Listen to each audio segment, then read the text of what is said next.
So another structure is of cobalt. Okay, trioxalate, right? And the what do you call that?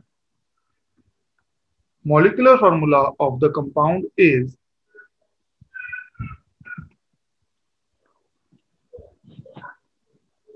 CO OX thrice. Okay, 3 negative. OX का मतलब होता है COO negative, COO negative, इसको हम बोलते हैं C2O4 2 negative, और ऑक्सलेटो इसका नाम होता है। ओके, और ये एक बाइडेंटेट लाइगेंड है। ओके, देन मुझे ऑक्सीडेशन स्टेट कैलकुलेट करनी है। x plus 3 into -2 is equal to -3, x -6 is equal to -3, x is equal to +3। Right बेटा? तो कॉम्प्लेक्स का नाम क्या होगा? Tri oxalato, okay, cobaltate 3 ion. Okay बेटा, कोबाल्टेट 3 आयन। कोई प्रॉब्लम? ओके, तो यहां तक तो कोई प्रॉब्लम नहीं है, यहां तक हमने काम किया हुआ है। हमें ऑक्सीडेशन स्टेट भी पता लगानी है क्योंकि हमें चाहिए। इसमें है कोबाल्ट, जो यूज हो रहा है एलिमेंट वो क्या है? कोबाल्ट है, राइट? तो कोबाल्ट का एटॉमिक नंबर क्या है? एटॉमिक नंबर ऑफ कोबाल्ट कितना बेटा? हाँ जी, 27। ठीक है। Electronic configuration of cobalt 1s2 D7 2s2 4s5 2p6, हाँ जी, 3s2 3p6, then 3d7 4s2, यही है? ओके, यही है। बट हमारा कोबाल्ट जो है that is present in +3 oxidation state, so I am talking about cobalt 3 positive. Okay, so I have to remove how many electrons? 1s2 2s2 2p6 3s2 3p6, 2 यहां से गए, 1 यहां से गया, 3d6। ओके बेटा, तो इनका कोई रोल नहीं है, चाहे आप लिखो चाहे आप ना लिखो। ओके, सो जब मैं कोबाल्ट 3 पॉजिटिव का लिख रहा हूं तो सबसे पहले मैं लिख रहा हूं 3d, 1 2 3 4 5। 3d के बाद क्या आता है? 4s, जो भी खाली हुआ है। 4s के बाद क्या आता है? 4p आता। 4d भी है पर मुझे उसकी जरूरत नहीं है क्योंकि मेरा कोऑर्डिनेशन नंबर कितना है? 6। कोऑर्डिनेशन नंबर कितना है मेरा? 6। ये बाइडेंटेट लाइगेंड है, 3 साथ में है, तो कोऑर्डिनेशन नंबर कितना हो गया? 6 हो गया। जब मेरा कोऑर्डिनेशन नंबर 6 है तो मेरे को 6 ऑर्बिटल वेकेंट चाहिए। 6 ऑर्बिटल क्या चाहिए? वेकेंट चाहिए। हाँ, अभी डी यूज हो रहा है नहीं हो रहा है मुझे नहीं पता, ठीक है? That we will discuss later on, but for me this is 3d, this is 4s, and this is 4p. Okay, let's write the one. So they are the 6 electrons. They are the 6 electrons. If we know they are the 6 electrons, right? So we may write that OX is a strong filled ligand. Okay, OX क्या है? Strong field ligand है। तो ये वाला electron यहां pair up हो जाएगा बेटा, ये वाला इलेक्ट्रॉन पीछे पेयर अप हो जाएगा। ओके, हाँ जी, स्ट्रॉन्ग फील्ड है ना ये, तो इलेक्ट्रॉन को पीछे पेयर कर देगा। तो CO3 positive strong field ligand की प्रेजेंस में कैसा दिखेगा? 1 2 3 4 5।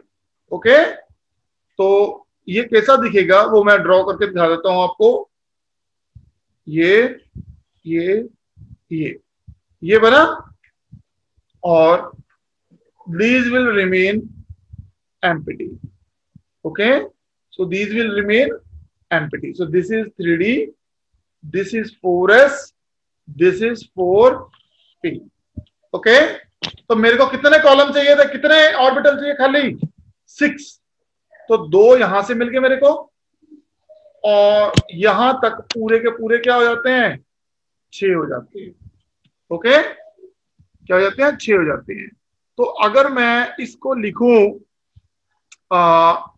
D2sp3, पहले D2 हुए हैं ना, फिर sp3 हुए हैं। ओके, तो इसके केस में ये जो 3 ऑर्बिटल हैं, दिस इज अनहाइब्रिडाइज्ड, और ये जो 6 ऑर्बिटल्स हैं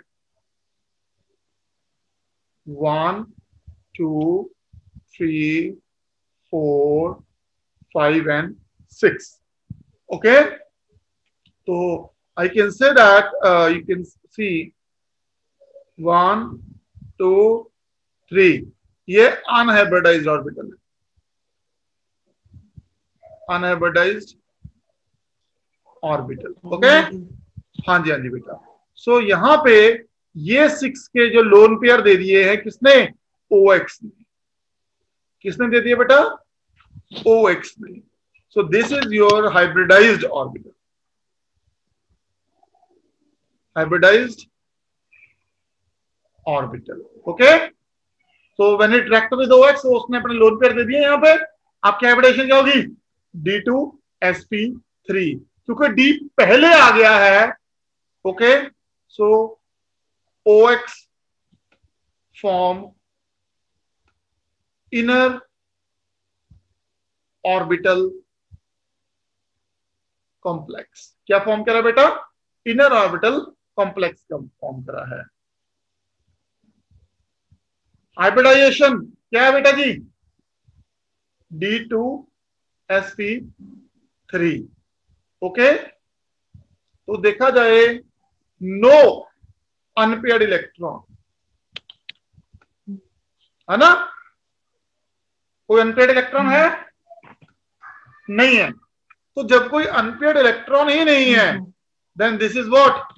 डायामैग्नेटिक। This is diamagnetic. समझा गया? Now in next case this is diamagnetic. Okay,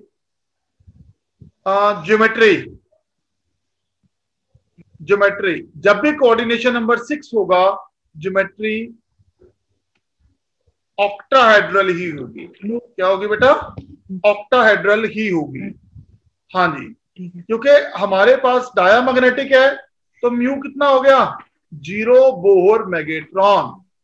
okay, 0 Bohr magnetron, n 0 हो गया ना, तो सारा कुछ 0 हो गया। ओके, हाँ जी, हाँ जी, हाँ जी बेटा। सो शेप बना के दिखानी है आपने अब। ओके बेटा, तो दिस इज CO, आपको 6 बनाने हैं। ओके, OX एक इधर से जोड़ दिया, OX 2 ये हो गए, OX ये हो गए। Okay, so basically it is a, अगर हम ऐसे करके भी दिखाते हैं, so basically it is a octahedral geometry. It is a octahedral geometry around the central metal atom or ion. Is it clear बेटा जी?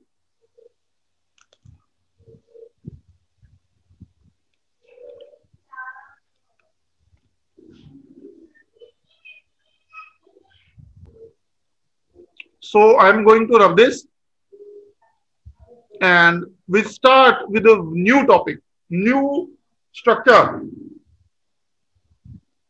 CO F6 3 negative. Okay, so this is your hexa, sorry, hexa fluorido cobaltate 3 ion है ना। X की value कितनी है, +3 है इसमें, वो मुझे पता है। चलो ओके, आपने कैलकुलेट कर लेनी है, मुझे पता है। Cobalt atomic number 27, electronic configuration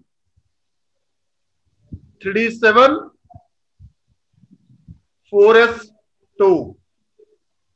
ये किसकी है, कोबाल्ट की। मुझे इलेक्ट्रॉनिक कॉन्फ़िगरेशन चाहिए किसकी, कोबाल्ट 3 पॉजिटिव की। तो 3d6 इज द कॉन्फ़िगरेशन। आप 4s0 भी लिख सकते हो अगर आपने रिप्रेजेंट करना है तो। ओके, कोई doubt? No sir. Okay, after that ये हो गया सारा।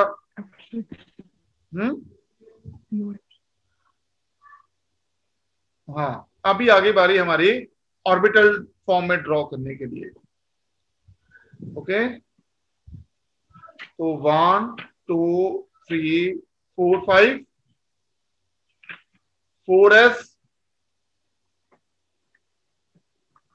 and 4p. Okay, 1 2 3 4 5 and 6। तो ये किसका है, कोबाल्ट 3 पॉजिटिव का। अब आप मेरे को एक बात बताओ, देख के बताओ, यहां पे F negative is weak field ligand. Okay, F negative is weak field ligand, तो कोई भी इलेक्ट्रॉन शफल नहीं करेगा, तो कोई भी इलेक्ट्रॉन शफल नहीं करेगा। तो मुझे कितने ऑर्बिटल चाहिए थे, 6। 1 2 3 4, और मैं डी बना लूंगा आगे, 1 2 3 4 5। This is 3d, this is 4s, this is 4p and this is 4d। तो 5वां मेरा ये हो जाएगा, 6वां मेरा ये हो जाएगा। तो मेरी स्टेट ऑफ हाइब्रिडाइजेशन कितनी आ जाएगी अब, sp3d2 है क्या 6, तो sp3d2 आपको ऐसे कैलकुलेट करके चेक करनी पड़ेगी कि स्टेट ऑफ हाइब्रिडाइजेशन है क्या। ओके, हाँ जी, sp3d2। तो ये 5 तो मेरे किसी काम के नहीं है, 2 3 4 5 है ना। और ये जो 6 मैंने बनाए हैं बेटा, इन बिटवीन 1 2 3 4 5 एंड 6, और लास्ट के भी जो 3 बचे हैं वो भी मेरे काम के नहीं है। ओके, हाँ जी, ये कौन सा ऑर्बिटल है, ये 3D है। ओके, ये कौन सा ऑर्बिटल है, ये 4D है। ये कौन सा ऑर्बिटल है, ये सारे के सारे sp3d2 है। हाँ, ये भी sp3d2 है, ये भी sp3d2 है, ये भी sp3d2 है, ये भी sp3, ये भी sp3d2, ये भी sp3d2। ओके, सारे एक ही जैसे हैं।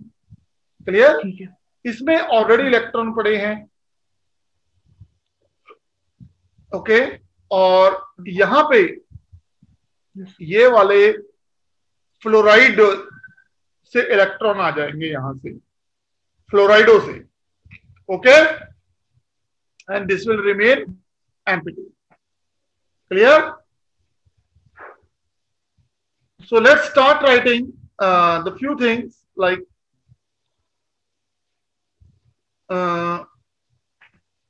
it is a outer d orbital complexes.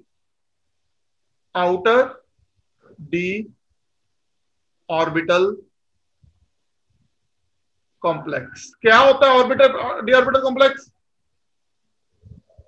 क्योंकि हाइब्रिडाइजेशन के अंदर sp3d2, अब डी बाहर वाला लिया मैंने, पहले डी अंदर वाला ले रहा था बेटा। ओके, ठीक है। हाँ जी। तो जबकि मैंने डी बाहर वाला लिया है तो उसको बोलते हैं outer orbital complex. Okay, generally weak field ligand के केस में आउटर ऑर्बिटल कॉम्प्लेक्स बनते हैं और स्ट्रॉन्ग फील्ड लाइगेंड के केस में इनर डी ऑर्बिटल कॉम्प्लेक्स बनते हैं। ओके बेटा, चलो sp3d2 हो गया। उसके बाद आता है बारी number of unpaired electron.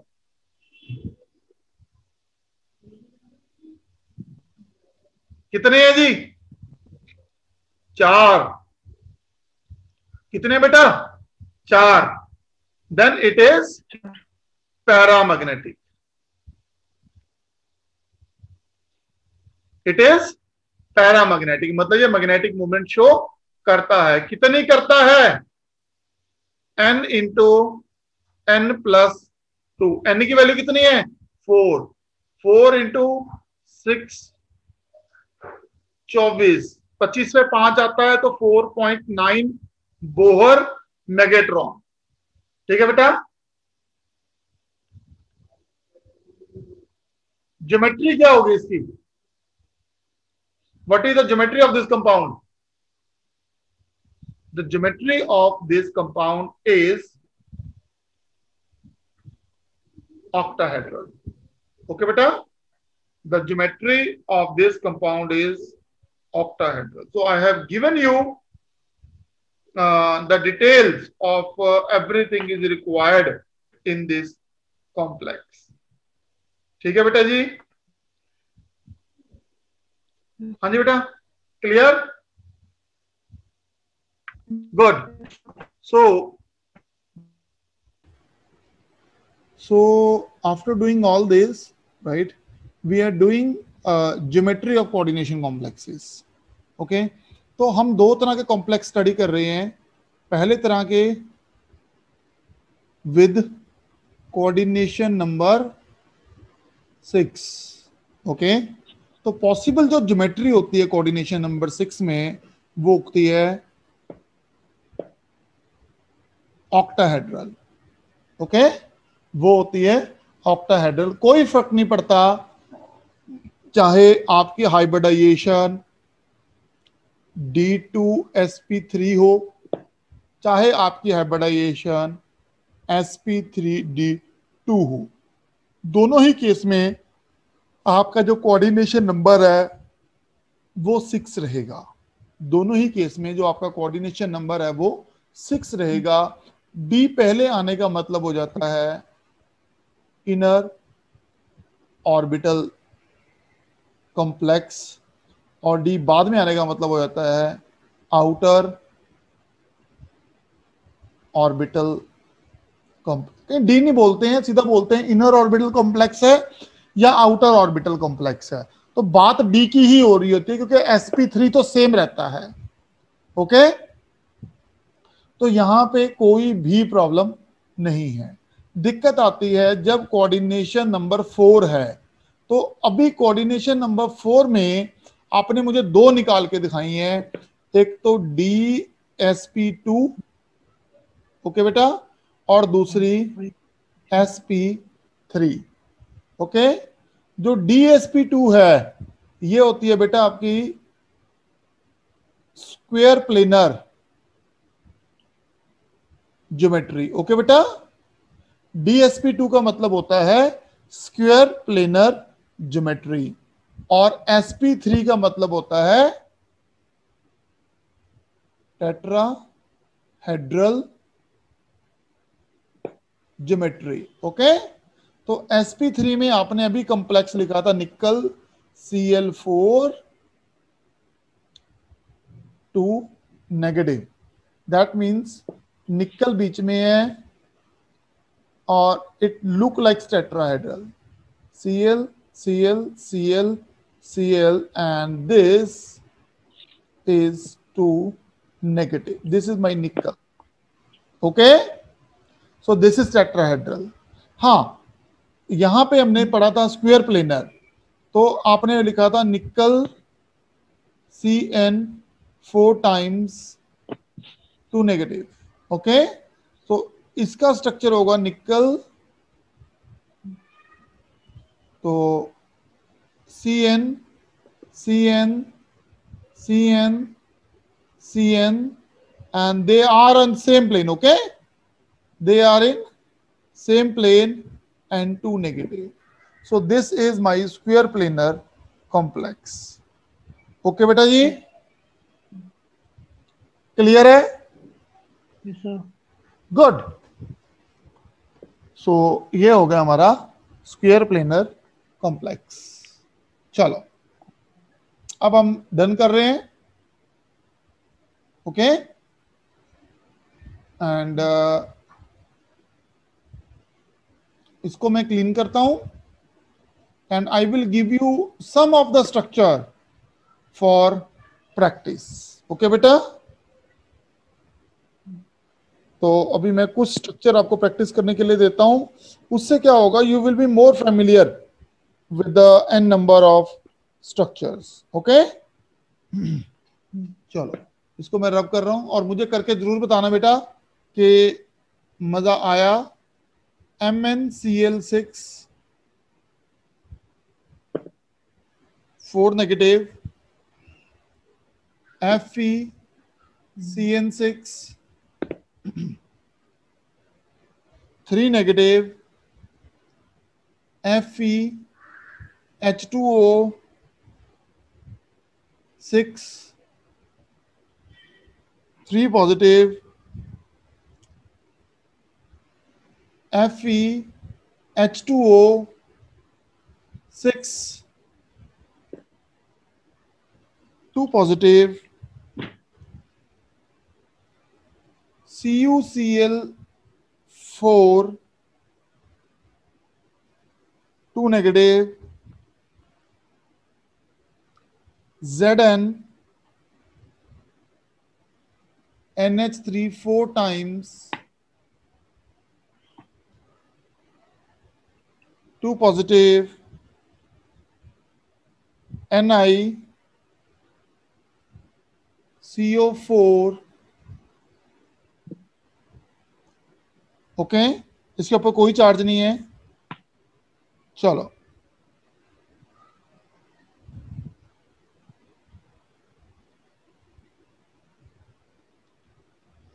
So that's all. Okay,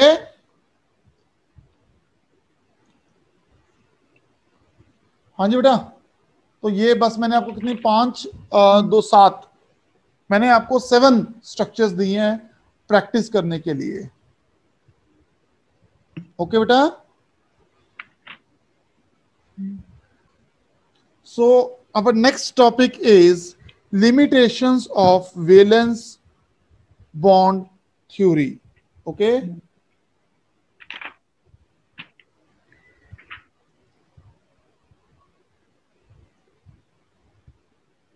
limitation of valence bond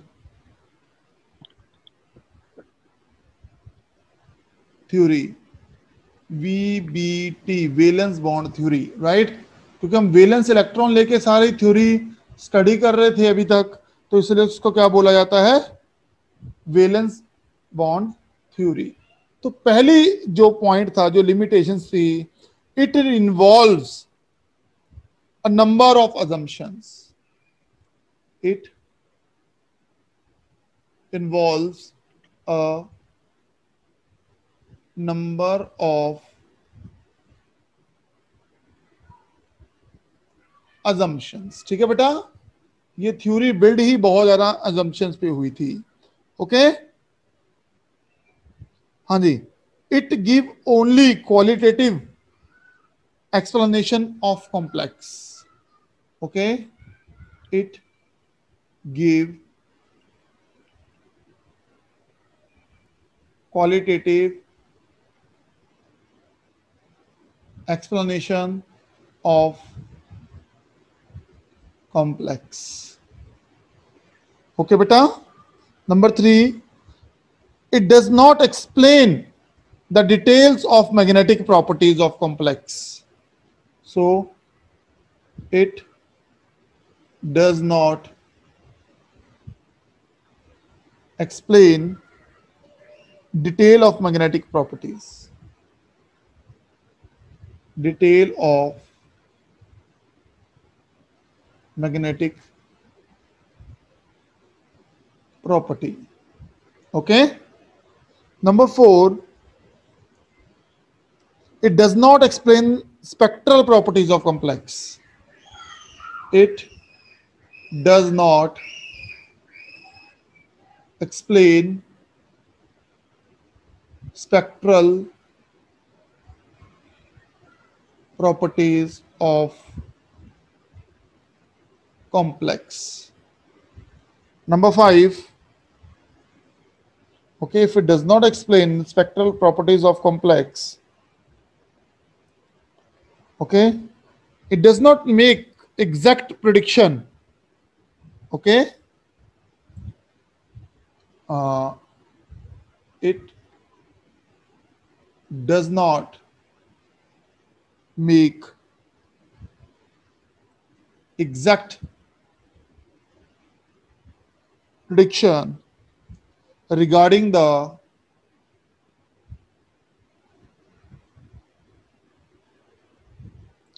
tetrahedral or square planar complexes.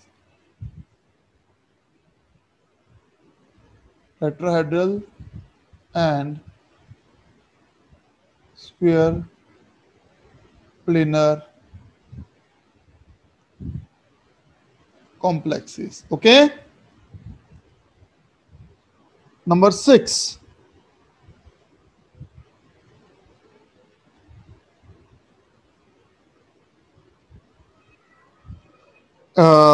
it does not show difference between weak field and strong field ligand. Okay, it does not show difference between weak field and strong field ligand. Okay. Okay. So these things had to be matter, because when we are studying 3D series element, so in 3D series element we have weak field ligand, okay, weak field ligand, and we have strong field ligand. Okay, so 4D and 5D, when we have any element from this series, it is always strong field. Okay, it is always strong field. Clear? Hanji beta, Yes, sir. is it clear? Good. So So today's topic is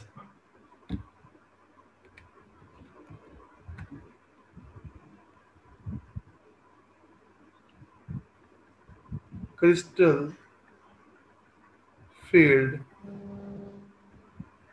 theory. Okay, today's topic is crystal field theory. Okay, सब इसको बोलते हैं CFT. Okay, सबसे पहले हमने पढ़ी थी VBT, valence bond theory. Okay बेटा, उसके बाद में हमने पढ़ी नहीं, आपके सिलेबस में नहीं है, एक थ्योरी होती है LFT.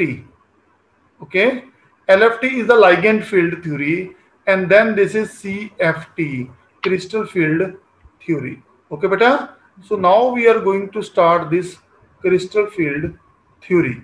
Okay, So I'm going to brief this theory in the few points. Okay.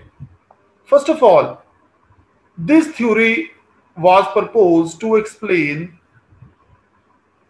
It was proposed to explain. Okay. It was proposed to explain the optical properties of crystalline solid. Explain the optical properties of complex compound. Okay beta, so that is one of the most important thing. Okay, अब जो valence bond theory थी, that consider, okay, the bonding between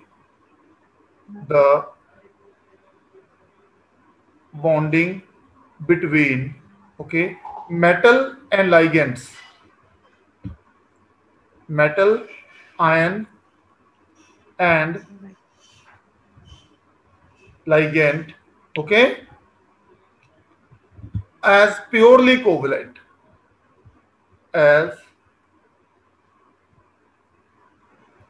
purely covalent, okay, as purely covalent, okay. हाँ जी, तो CFT crystal field theory, okay, assume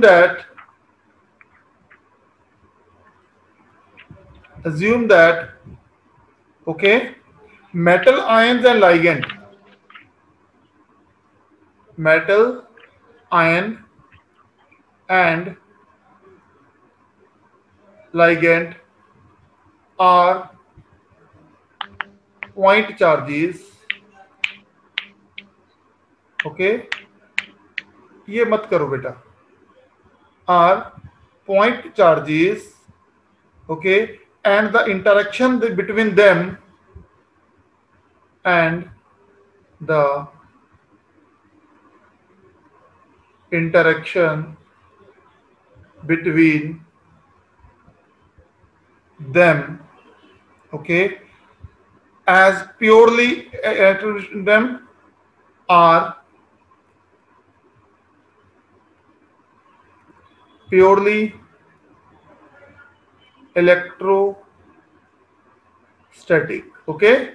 Electrostatic means ionic, okay beta, electrostatic means ionic.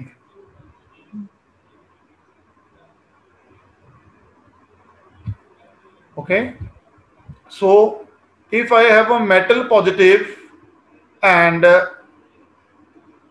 ligand negative, okay, metal positive and ligand negative, okay, then this type of bonding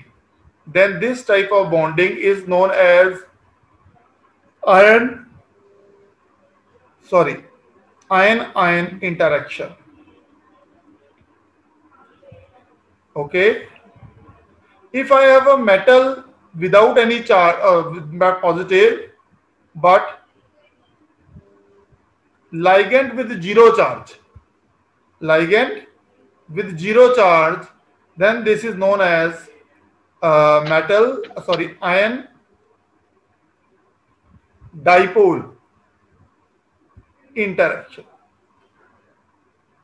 okay, या तो ligand negative होंगे या ligand neutral होंगे, तो these are the forces, okay. हाँ जी बेटा, कोई डाउट? ओके, तो अब मेरे को ये बताओ, metal, okay, metal have 5d orbitals, okay, metal have 5d orbitals, okay बेटा, that is कौन कौन से होते हैं, dxy, dyz, D Z X comma D X square minus Y square comma D Z square. Okay, they are the 5d orbitals. Okay, have same energy, have same energy. Okay, have same energy, known as degenerate orbital. Degenerate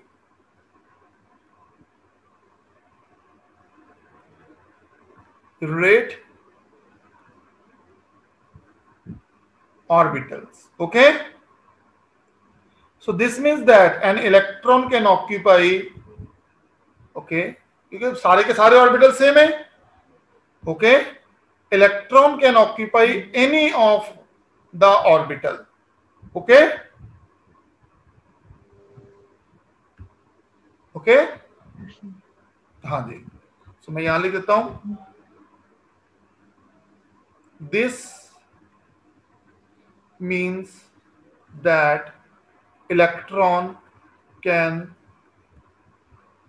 occupy any of the 5d orbital, any of the 5d orbital. Okay, but all 5d orbital are different in orientation, but all d orbitals are different in, okay, orientation. समझ आ गया आपको?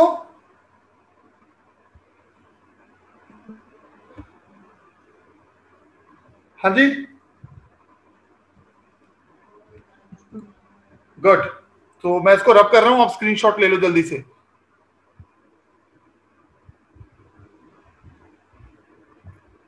Okay, I am going to rub it. So, okay, done. Next point is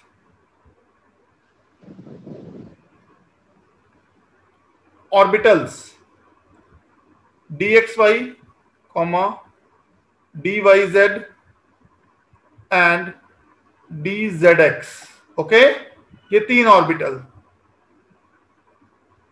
lies in between the axis.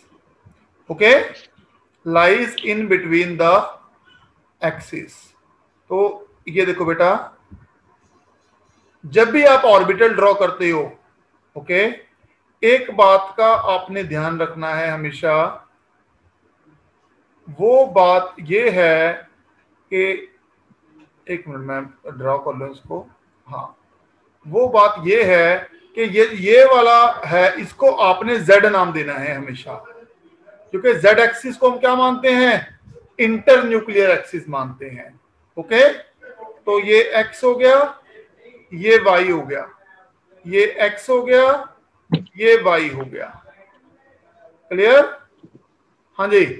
Now will talk about the lobes. This is dxy, this is dyz, this is dzx.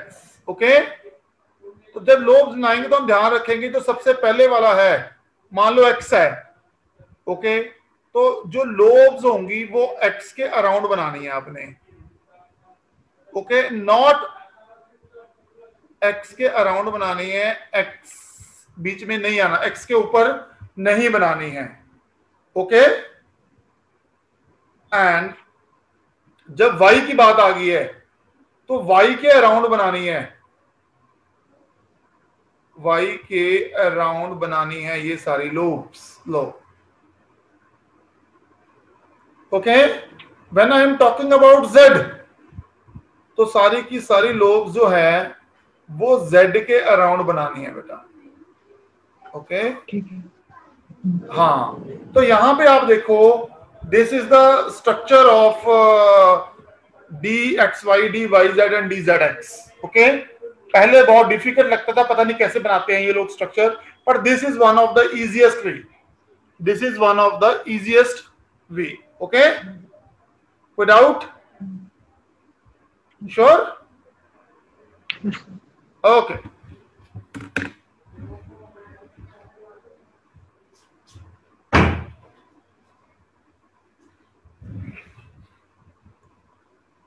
Now मेरी आवाज आ रही है? Okay, now we will talk about the other orbitals. Okay, so this is done. Let me change the color also.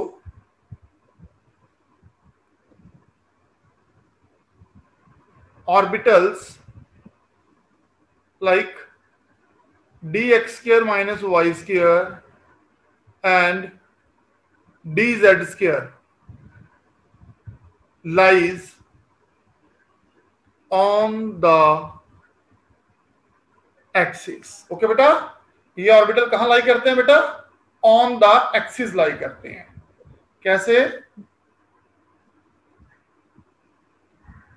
तो this is my axis plane, इस बार दो ही बनाने पड़ेंगे हमें। Okay, so I know this is Z, I know this is Z. Okay, X Y, चाहे आप एस ऑर्बिटल ड्रॉ करो, चाहे पी ड्रॉ करो, चाहे डी ड्रॉ करो, चाहे एफ ड्रॉ करो, जेड की पोजीशन यही रहेगी।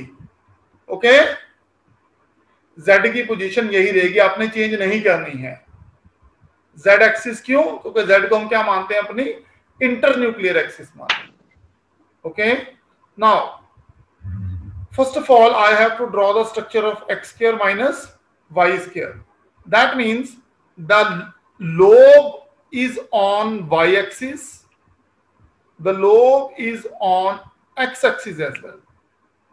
तो x axis के ऊपर है एंड y axis के ऊपर है। जो इलेक्ट्रॉन डेंसिटी है ना, वो या तो x axis के ऊपर है या वो y axis के ऊपर है, बट ऑन द एक्सिस है, इन बिटवीन द एक्सिस नहीं है। कोई डाउट? कोई डाउट? No, sir. ओके, तो this is D Z square. Z square का मतलब है, सबसे पहले जेड के ऊपर एक लोब आ जाएगी। Okay, and then this rest of the electron density is in the X Y plane. Okay, is in the, this is X Y plane, ये वाला, ये एक्स वाई प्लेन है ना, एक्स वाई। हाँ जी, हाँ जी, so this is X Y plane. Okay, so they are the structures of D orbital. So अब आपको पता है जो हमारे पास डी ऑर्बिटल है, they are of total of 5। सबकी एनर्जी सेम है, बट सबकी क्या है बेटा? ओरिएंटेशन जो है वो डिफरेंट डिफरेंट है। ओके बेटा, कोई doubt? Okay, can I rub this? अच्छा, इसको रब करने से पहले, okay, so there are two friends, there are two friends, one of the friend is watching toward this side, okay, say left friend, and other friend is watching to this side, so this is my right friend. Okay, तो left और right दोनों friend हैं, ठीक है बेटा, है ना? और इन दोनों ने किसी के पैसे देने हैं, they have borrowed money from someone, इन्होंने उनके पैसे रिटर्न करने हैं, पर इनके पास पैसे हैं नहीं। ओके, जिसके पैसे देने हैं वो इस साइड से आ रहा है बंदा, जिसके पैसे देने हैं ना वो इस साइड से आ रहा है बंदा। ओके, जब वो बंदा इस साइड से आ रहा है तो क्या होगा? लेफ्ट भाग जाएगा, लेफ्ट भाग जाएगा, क्योंकि लेफ्ट को ही तो दिख रहा है, है ना, हाँ और राइट फंस जाएगा, यही होगा ना। सबसे पहले डर किसको लग रहा है इस टाइम पे? लेफ्ट को। क्यों? क्योंकि वो लेफ्ट की तरफ से अप्रोच कर रहा है। यस या नो? Yes good. अब ध्यान रखना। अच्छा अब मुझे बताओ, अगर वो इस तरफ से आता फिर क्या होता?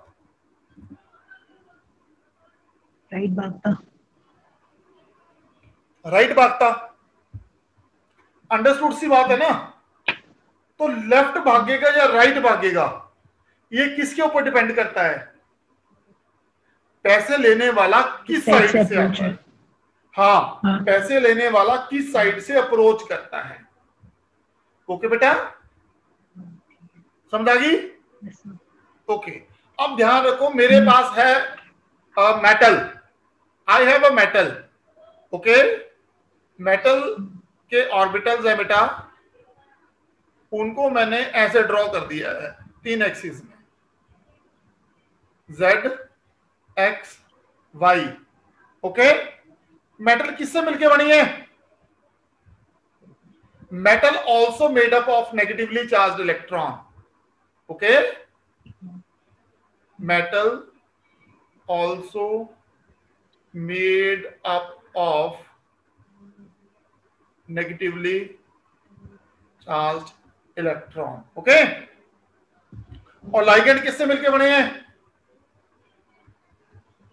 इलेक्ट्रॉन से। तो देखा जाए मेटल के ऊपर भी जो चार्ज है वो कौन सा होता है? एक तरह से ऑर्बिटल्स नेगेटिवली चार्ज होते हैं, इलेक्ट्रॉन्स उसमें भी, और लाइगेंड के भी नेगेटिवली चार्ज होते हैं। ओके, अब डिपेंड करता है कि आपके जो लाइगेंड है वो ऑन द एक्सिस मेटल को अप्रोच कर रहे हैं या वो इन बिटवीन द एक्सिस से मेटल को अप्रोच कर रहे हैं। ओके, समझ आ गया? समझ आ गया बेटा? ओके, ठीक है। So we can write that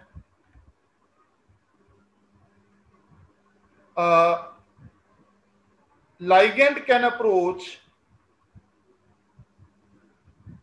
okay, metal orbitals either from the either from on the axis or from in between the axis। Okay, या तो वो ऑन द एक्सिस से आएगा या वो इन बिटवीन द एक्सिस से आएगा। समझाया? हाँ जी, समझाया? गुड, ठीक है। तो अब हमें यह पता होना चाहिए ऑन द एक्सिस से कब आएगा, इन बिटवीन से एक्सिस से कब आएगा। ओके, तो हमारे पास दो तरह की फील्ड होती हैं बेटा, एक को हम बोलते हैं ऑक्टाहेड्रल फील्ड और एक को हम बोलते हैं टेट्राहेड्रल फील्ड। जो ऑक्टाहेड्रल फील्ड होती है, ठीक है ना, वहां पे ligand approach to metal on the axis, ligand approach to metal, okay, on the axis। Okay, tetrahedral field में क्या होता है? ligand approach to metal in between the axis। Okay, yes और नो? ठीक है, ये आपने याद रखनी है बात बेटा, ठीक है। If you have remember this then okay.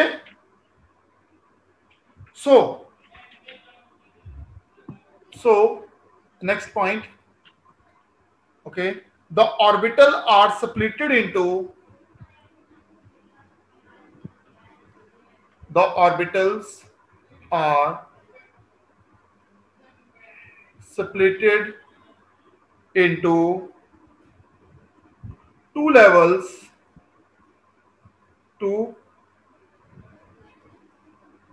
levels depending upon the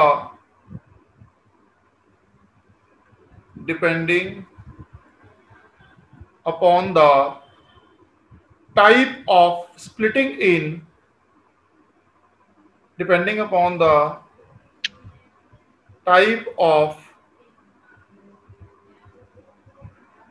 splitting in, okay, tetrahedral and octahedral field. Tetrahedral and octahedral field. Okay बेटा, is it clear? हाँ जी बेटा, क्लियर है?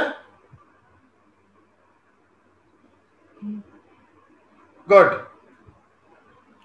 सो अभी हम क्या करते हैं, मान लो एग्जांपल के तौर पे, okay, we have 5d orbitals.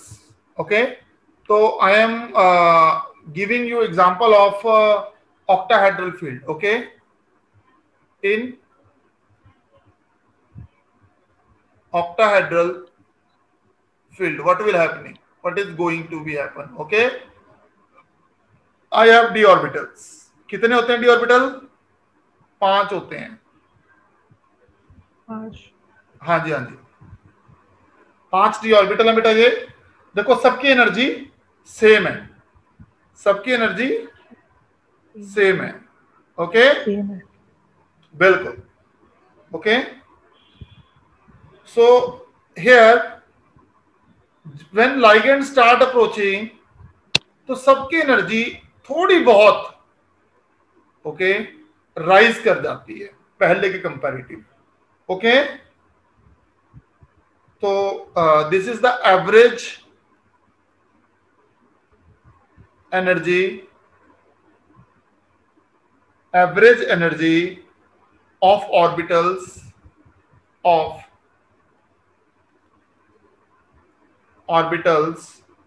okay, in a spherical crystal field. In a spherical crystal field. Okay बेटा, तो थोड़ी सी एनर्जी जो होती है दैट विल राइज, बट रहेगी सबकी एनर्जी सेम. ओके, उसके बाद ऑक्टाहेड्रल फील्ड है, तो लाइगेंड कहां से आ रहे हैं? ऑन द एक्सिस से. तो जो ऑर्बिटल ऑन द एक्सिस है उनकी एनर्जी क्या हो जाएगी? राइज हो जाएगी. ओके, जो ऑन द एक्सिस नहीं है वो थोड़े से क्या हो जाएंगे?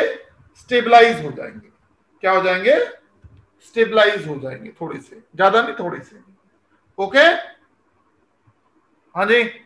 तो यहां पे देखा जाए तो जो दो ऑर्बिटल थे आपके, कौन कौन से?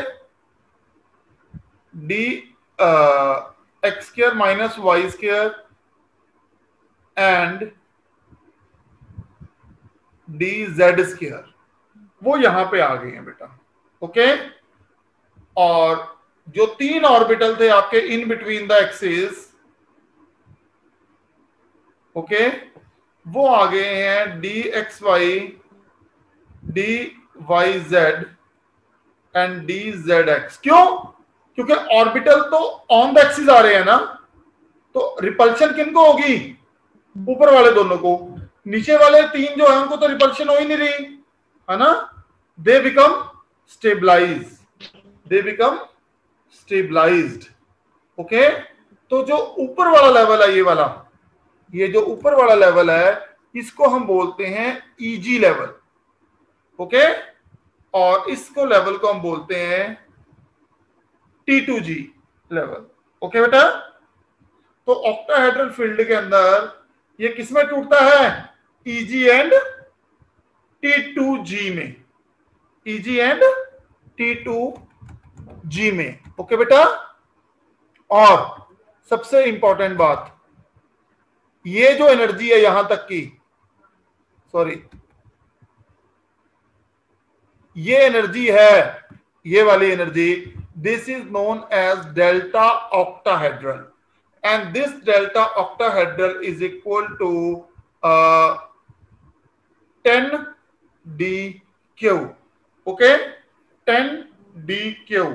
ओके बेटा, और अगर मैं इसको सेंटर लाइन मान लेता हूं, दिस इज +6dq, और ये जो नीचे वाली है एनर्जी, दिस इज -4dq, और टोटल कितनी होगी 10dq। ठीक है बेटा, हाँ जी, हाँ ड्रॉ कर लो इसको पहले। ओके, और take screenshot, take screenshot. Okay,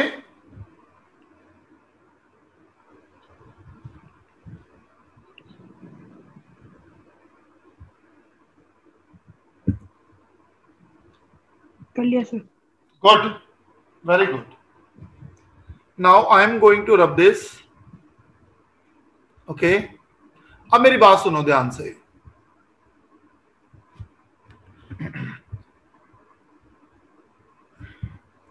Now listen very carefully. See, this is my splitting. Okay, and they are 2, 1, 2. They are other 3. Okay, this is ligand L1.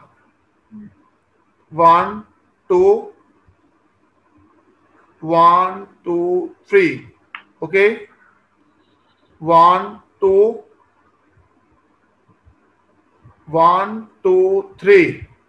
Okay, and this is the energy. Okay, in all the cases, this is delta O, this is also delta O, and this is also delta octahedral. O मतलब octahedral. Okay, अच्छा, आपको क्या फर्क नजर आ रहा है पहले, दूसरे और तीसरे में? क्या फर्क है? Energy difference, energy difference. Okay बेटा, अनुराग क्लियर है बेटा? एनर्जी डिफरेंस पहले दो केसेस के अंदर अगर देखा जाए तो एनर्जी डिफरेंस स्मॉल है, स्मॉल एनर्जी डिफरेंस। क्यों? क्योंकि जो लाइगेंड था वो वीक था। Ligand is not very what you call that, strong. Okay, ligand strong नहीं था, इसलिए उसने स्प्लिटिंग कम करी है, एनर्जी कम हो गई है। कम मतलब दोनों ऑर्बिटल टूटे तो हैं पर ज्यादा एनर्जी से नहीं टूटे। ओके, टूटे तो हैं पर ज्यादा एनर्जी से नहीं टूटे, इसलिए इसको हम क्या बोलते हैं? Weak field ligand. क्या बोलते हैं बेटा? Weak field ligand. हाँ, और वहीं पे अगर हम देखें, है ना, तो मेरे पास ये यहां से स्प्लिटिंग हुई है, 1, 2, 1, 2, 3, and the level this is also delta O. Okay, रहेगा तो ये 10d क्यों हुई, ठीक है ना, बट एनर्जी आप देखो कितनी हो गई है। यहां पे स्प्लिटिंग कितनी है? Large splitting. Okay, large energy difference. So ligands are very strong. इसका मतलब जो था वो लाइगेंड जो था वो इज वेरी स्ट्रॉन्ग। इतना स्ट्रॉन्ग था, इतना अच्छे से उसने मेटल को अप्रोच करा कि एनर्जी डिफरेंस दोनों के बीच में बहुत आ गया। और ऐसे से लाइगेंड को हम बोलते हैं स्ट्रॉन्ग फील्ड लाइगेंड। ठीक है, तो याद है मैंने आपको भी करवाया था थोड़े दिन पहले, कल करवाया था। स्ट्रॉन्ग फील्ड लाइगेंड होते हैं, वीक फील्ड लाइगेंड होते हैं। तो स्ट्रॉन्ग फील्ड लाइगेंड क्या होते हैं, वो ये स्प्लिटिंग ज्यादा कॉज करते हैं। ओके, वीक फील्ड लाइगेंड क्या करते हैं, वो ये स्प्लिटिंग कम कॉज करते हैं। ओके, वो ये स्प्लिटिंग कम कॉज करते हैं। क्लियर? अब होता क्या है, स्प्लिटिंग तो कम होगी, ज्यादा होगी, है राइट। उससे फर्क क्या पड़ता है बेटा, ठीक है, वो फर्क मैं आपको समझाता हूं। इसको नोट कर लिया आपने? मैं वीडियो भेज दूंगा, कोई बात नहीं, right. So let me explain that difference to you. Okay, so first of all, check this out and just wait. Z and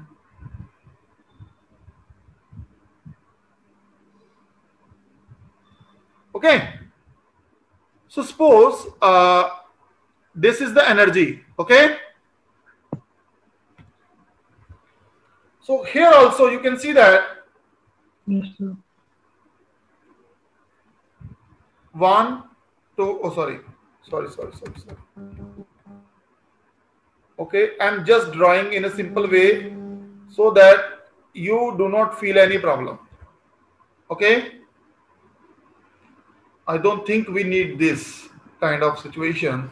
Okay, leave that. Okay, let's write the electronic configuration for different orbit, different systems. हमने D1 के लिए लिखनी है, D2 के लिए लिखनी है, right, for this. Okay,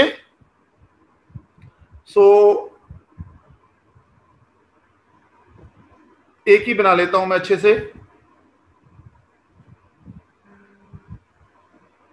here energy difference is small. Okay, so I am discussing the case of weak field ligand. Okay, वो आपको नजर भी आ रहा है। Here the energy difference is large. The energy difference is large. चलो शुरू करें। सबसे पहले D1 के लिए लिखते हैं इलेक्ट्रॉनिक कॉन्फ़िगरेशन। D1 का मतलब एक इलेक्ट्रॉन है बेटा, यहां जाएगा और स्ट्रॉन्ग फील्ड में भी यहां जाएगा। तो कोई फर्क नहीं पड़ता चाहे आपके पास स्ट्रॉन्ग फील्ड है चाहे वीक फील्ड है, क्योंकि आपके पास इलेक्ट्रॉन ही एक है और उसकी पोजीशन वही है। ओके, जब मेरे पास 2 इलेक्ट्रॉन है D2, 2 इलेक्ट्रॉन यहां आ जाएंगे, यहां आ जाएंगे, कोई फर्क नहीं पड़ता जब मेरे पास 2 इलेक्ट्रॉन भी हैं। जब मैं बात कर रहा हूं D3 की, जब मैं बात कर रहा हूं D3 की, तब भी कोई फर्क नहीं पड़ता बेटा, क्योंकि इसमें यहां पे आ जाएगा और इसमें यहां पे आ जाएगा। ओके, नो प्रॉब्लम, यहां तक no problem. But when I am talking about D4 में, अब मेरे को यह बताओ D4 में इलेक्ट्रॉन ऊपर जाएगा या नीचे पेयरिंग करेगा, बताओ। तो जब आपके पास D4 का केस आता है बेटा, that is very very important. क्यों? क्योंकि वीक फील्ड लाइगेंड के अंदर एनर्जी डिफरेंस कम होता है। ये वाला जो एनर्जी डिफरेंस है वीक फील्ड लाइगेंड के अंदर वो कम होता है, इसलिए इलेक्ट्रॉन ऊपर चला जाता है। ओके, एंड स्ट्रॉन्ग फील्ड के अंदर अगर देखा जाए ये डिफरेंस, ये वाला जो एनर्जी डिफरेंस है, ओके, ये वाला दैट इज वेरी लार्ज। तो इलेक्ट्रॉन ऊपर नहीं जा पाता, इलेक्ट्रॉन नीचे रह जाता है, तो नीचे पेयरिंग होनी शुरू हो जाती है। ओके बेटा, हाँ जी, जिसकी वजह से यहां अगर देखा जाए तो 1 2 3 4 स्पिन है। तो ऐसे कॉम्प्लेक्सेस को जो वीक फील्ड लाइगेंड क्रिएट करता है उसको बोलते हैं हम लोग high spin complexes, high spin complexes. Okay, यहां पे इलेक्ट्रॉन तो 4 है, यहां पे 4 स्पिन है, वहां पे 2 स्पिन है, तो इसलिए इनको हम बोलते हैं लो स्पिन कॉम्प्लेक्सेस। ओके, हाँ जी, इज इट क्लियर? तो इसको बोलते हैं हम लोग हाई स्पिन कॉम्प्लेक्सेस और इसको बोलते हैं हम लोग लो स्पिन कॉम्प्लेक्सेस। चलो, when we talked about D5 system, when we talked about D5 system, तो D5 में भी इसमें तो इलेक्ट्रॉन यहां पे जाएगा, राइट, और इसमें इलेक्ट्रॉन की पेयरिंग होगी। When I am talking about D6 system, तो डेफिनेटली इसमें अब नीचे पेयरिंग हो जाएगी, ओके, और इसमें यहां पे पेयरिंग हो जाएगी, ठीक है। तो यानी इसकी अगर मैं स्पिन कैलकुलेट करूंगा तो plus half minus half, plus half minus half, plus half minus half, plus half minus half, तो इसकी भी 0 है, इसकी भी 0 है, इसकी भी 0 है। ओवरऑल स्पिन कितनी आ गई बेटा? 0। ओवरऑल स्पिन कितनी आ गई? 0। बट 6 इलेक्ट्रॉन्स में इसकी स्पिन 0 नहीं है। Spin is not equal to 0, इसकी कोई ना कोई मैग्नेटिक मोमेंट रहेगी। इसलिए 2 टाइप के कॉम्प्लेक्सेस होंगे विद सेम इलेक्ट्रॉनिक कॉन्फ़िगरेशन। वो कॉम्प्लेक्स आपका पैरामैग्नेटिक भी हो सकता है, डायमैग्नेटिक भी हो सकता है। वो किसके ऊपर डिपेंड करेगा? वो डिपेंड करेगा कि आपका इलेक्ट्रॉन जो है वो अनपेयर्ड पड़े हैं, कितने आपके पास अनपेयर्ड इलेक्ट्रॉन हैं। D6 सिस्टम आप खुद देखो, हाई स्पिन कॉम्प्लेक्सेस के अंदर तो अभी अनपेयर्ड इलेक्ट्रॉन है, बट लो स्पिन कॉम्प्लेक्सेस के अंदर अब कोई भी हमारे पास अनपेयर्ड इलेक्ट्रॉन नहीं है। क्लियर आ गया? समझ आ गया? Very good. नाउ चलो, ये तो हो गया मेरा। Okay, I have able to done this. Okay, now I am writing here. Okay, I am talking about D7, then D8 and D9. D7 comes here and D7 goes there because अब now we do not have any possibility. अब electron ऊपर जाएगा ही जाएगा। Clear है बेटा? कोई doubt? Okay, so that's why जो main देखना होता है वो D4 से लेके D6 सिस्टम तक हम लोग ऑब्जर्व करते हैं। Okay, high spin and low spin. तो when I am talking about 3D series, okay, scandium से जिंक, सारे ये वाले एलिमेंट, तो स्कैंडियम से जिंक के अंदर मेरे पास स्ट्रॉन्ग फील्ड लाइगेंड भी होते हैं एंड वीक फील्ड लाइगेंड भी होते हैं। क्यों? क्योंकि हमारी मेटल में प्रॉब्लम होती है, क्योंकि हमारी मेटल के अंदर प्रॉब्लम होती है उस टाइम पे, इसलिए मेटल किसी को तो अच्छे से अप्रोच करता है और किसी को अच्छे से अप्रोच नहीं होने देता। Okay, when we are talking about 4D and 5D, 4D और 5D मेटल के ऊपर अगर देखा जाए तो चार्ज बहुत ज्यादा आ जाता है। मेटल का जो न्यूक्लियर चार्ज है बेटा वो बहुत ज्यादा राइज कर जाता है, जिसकी वजह से क्या होगा, मेटल के ऊपर चार्ज राइज करेगा तो क्या होगा, जो नेगेटिव है, जो लाइगेंड है, वो बहुत अच्छे से अप्रोच करेगा। इसीलिए ये सिर्फ स्ट्रॉन्ग फील्ड ही होते हैं और दूसरी सेंस में बोला जाए लो स्पिन कॉम्प्लेक्सेस ही बनाते हैं। ओके, तो 4D और 5D के केस में ये वाला पोर्शन होता ही नहीं है। क्यों? क्योंकि मेटल के ऊपर न्यूक्लियर चार्ज ज्यादा होने की वजह से लाइगेंड मेटल्स को बहुत अच्छे से अप्रोच करते हैं। क्लियर है बेटा? समझ आ गया आपको? हाँ जी, ओके, तो 4D और 5D सीरीज में कोई भी प्रॉब्लम नहीं है हमें। ओके, 4D और 5D सीरीज में कोई प्रॉब्लम नहीं है, प्रॉब्लम है 3D सीरीज के अंदर। 3D सीरीज के अंदर कोई लाइगेंड स्ट्रॉन्ग फील्ड एक्ट कर रहा है, कोई लाइगेंड वीक फील्ड एक्ट कर रहा है। ओके, इन लाइगेंड्स को हमने अरेंज करा है और इसको बोलते हैं हम लोग स्पेक्ट्रोकेमिकल सीरीज। ओके बेटा, तो मैं इसको रब कर दूं। तो अब हम पढ़ेंगे spectrochemical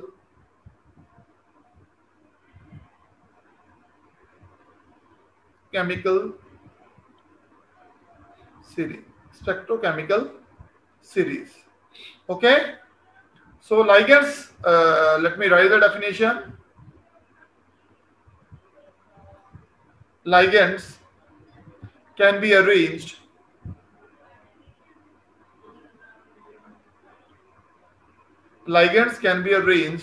according to the magnitude of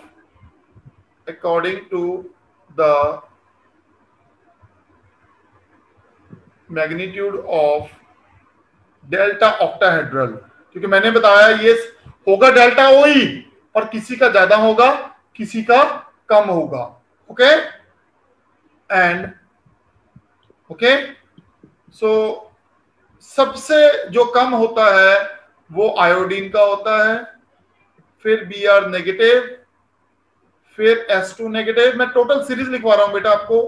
then SCN negative, okay, then Cl negative, then NO3 negative, then F negative, then OH negative, then OX2 negative, then O2 negative, then water के बाद आया था हमारे पास NCS negative, then pyridine and this amine have a similar values almost.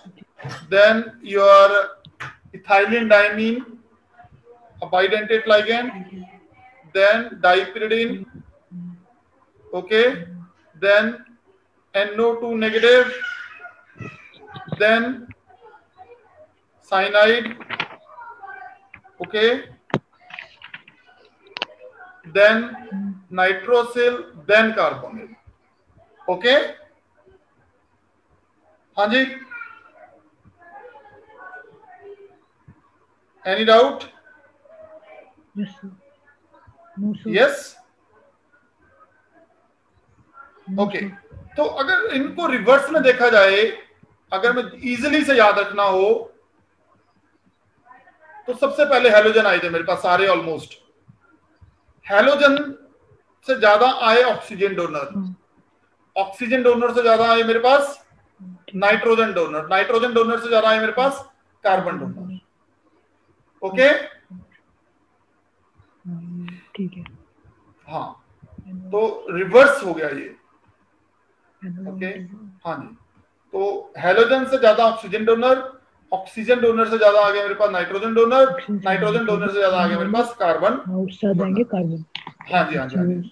So that is a very easy way to learn this concept.